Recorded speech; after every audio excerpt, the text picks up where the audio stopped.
All right, here's part two of the notes.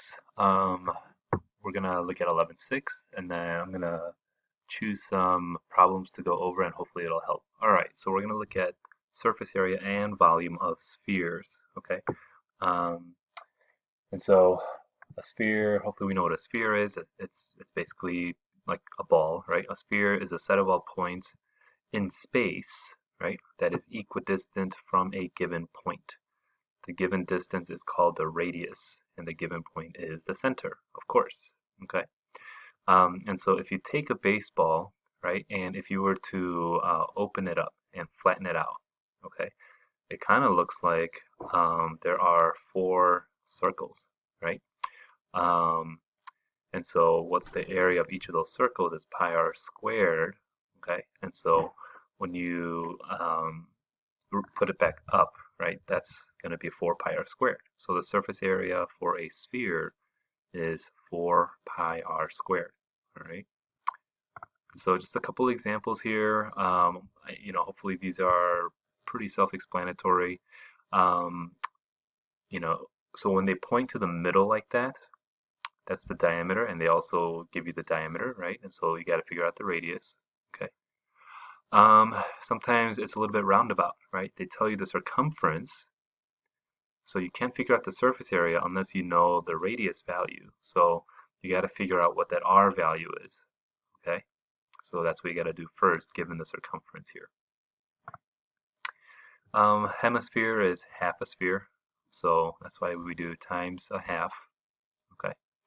Now it says find the surface area, so you got to do the surface area of the sphere, and then you have, this is, it's showing, right, this circle here, this base, it's part of the surface now, all right? So, now you have to find the area of that circle, pi r squared, okay? And so be careful, you got to do that as well. For this one, you have the surface area of the solid. So this is a cone, right? So you have a cone. So notice we only do the lateral area, okay? Because the circle, the base, is not part of the surface. It's not showing on the outside. Okay, so only the outer part of that cone. So that's why you do the lateral area.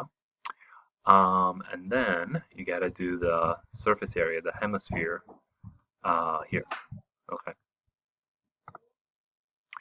So we talk about volume of a sphere is 4/3 pi r cubed. Okay, 4/3 pi r cubed. And so here again, pretty self-explanatory. Okay. Um, I would suggest when you do like a hemisphere volume problem, you do the regular volume and then you just divide by 2 at the very end. Okay. All right. Here I gotta show you something on the calculator. Okay. So when you're given the volume, again, you can't find the surface area unless you have the radius value. So you've got to figure out what the r value is. Let me walk you through here algebraically. How do we go from this line to this line? Notice we got rid of the denominator 3, right? So you multiply both sides by 3. Okay, that's how we got 12,600. Then we divide by 4 pi together, right? Divide by 4 pi. And then you have to do the cube root, all right? And so here's how we do the cube root. All right, so when you have your calculator, okay, if you've got a graphing calculator, you can, here's this, you gotta press, oh, I'm sorry, you gotta press math, right here, and then option 4, all right, you see it's the cube root, okay? You can either scroll down there or just press 4, okay, and then there it is, and then you press it, okay? Let me quickly go over, kind of like how to do it all together in the calculator. I don't like to do it all at once, but so I said multiply by 3 on both sides. So I'm going to do 4,200 times 3. Okay, hit enter, right? Then I'm going to divide by 4 pi, and since it's 4 pi, I'm going to put that in parentheses. 4, and don't forget the pi button is second, and the exponent button. I'm going to close it, right? I'm going to hit enter. And so there it is, right? Then what I'm going to do is I'm going to do math and then option 4. And then instead of typing that in like 1002 point whatever, remember the second and. So I'm going to hit second, and then above the negative sign it says ANS. That's the previous answer, right? And so then I'm just doing it automatically, or right there, okay? And so there it is, okay? Then what I'm going to do, and I'll shift this over, right, is now I can plug it in, right? So now I'm going to take that answer, and then I can square it right away, right? Hit enter, and then right away also times 4 pi. 4 and then pi. There it is. Okay.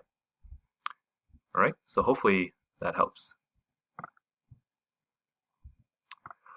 Okay. And kind of the same idea here. This time you're given the surface area, and then again you need the R value to figure out what the volume is. Find the surface area and the volume of the figure. Okay.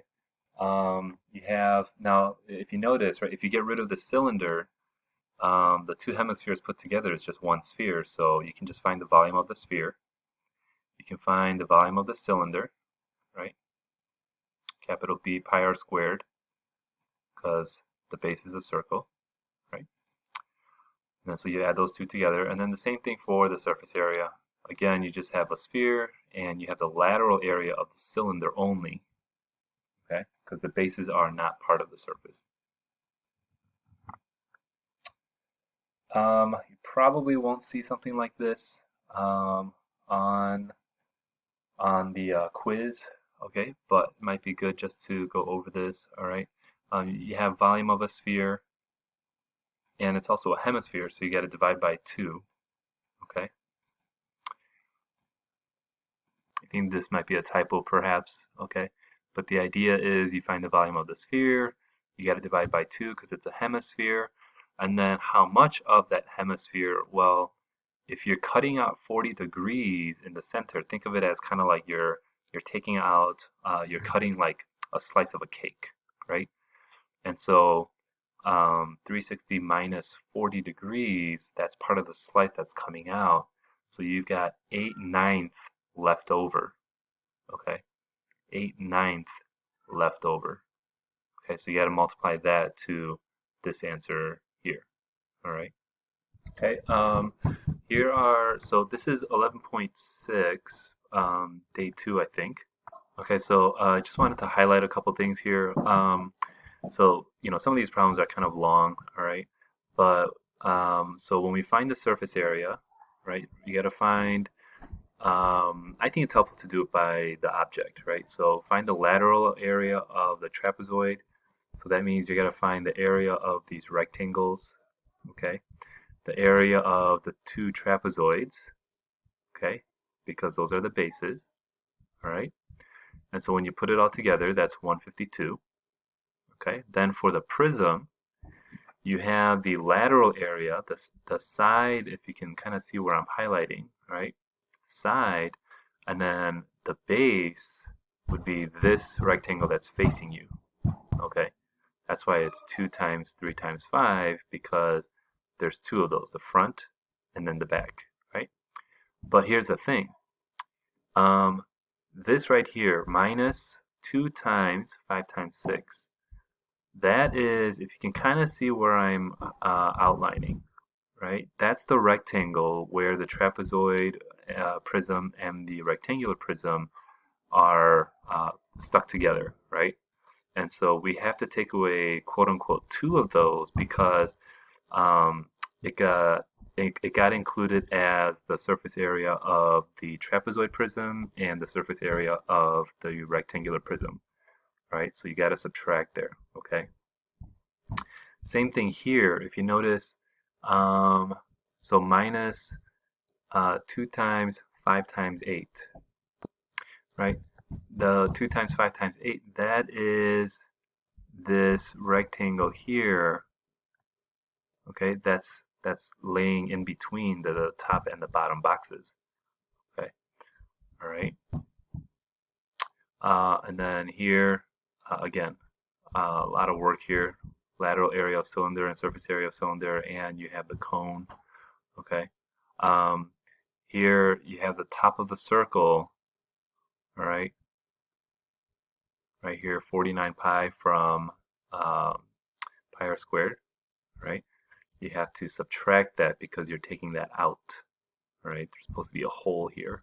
Okay. And then for this problem, all right, you have to take away. You see the bottom of the cylinder, right? That's not part of the surface because if the cylinder is on top of this box, you can't see the bottom of the cylinder, right? We know it's a circle, okay? Additionally, you have to take away two of those, right? Because again, that circle is part of the cube, all right? And so they're both included in the surface area of the cylinder and the prism, and so you have to take away two of those, all right? In this problem here, okay, this is one of those, if you know the surface area is 144 pi, you set it equal to the formula, right, 4 pi r squared. And so since there's a pi on either side of the equal sign, we know, if you divide by pi on both sides, they cancel out. That's why there's a slash here, okay? And then we divide by 4 to the other side, that's how we got 36. And then you do the square root, okay? So r is 6. All right, 7 and 8, this is another one of those. If you know the circumference or the volume, you set it up equal to the formula. Okay, got to solve for r in order to use it for another formula here. Okay, same thing goes for number 9. All right, you've got a bit of homework that's due tomorrow. Okay, hopefully those go okay. Again, as always, please shoot me an email if you have questions.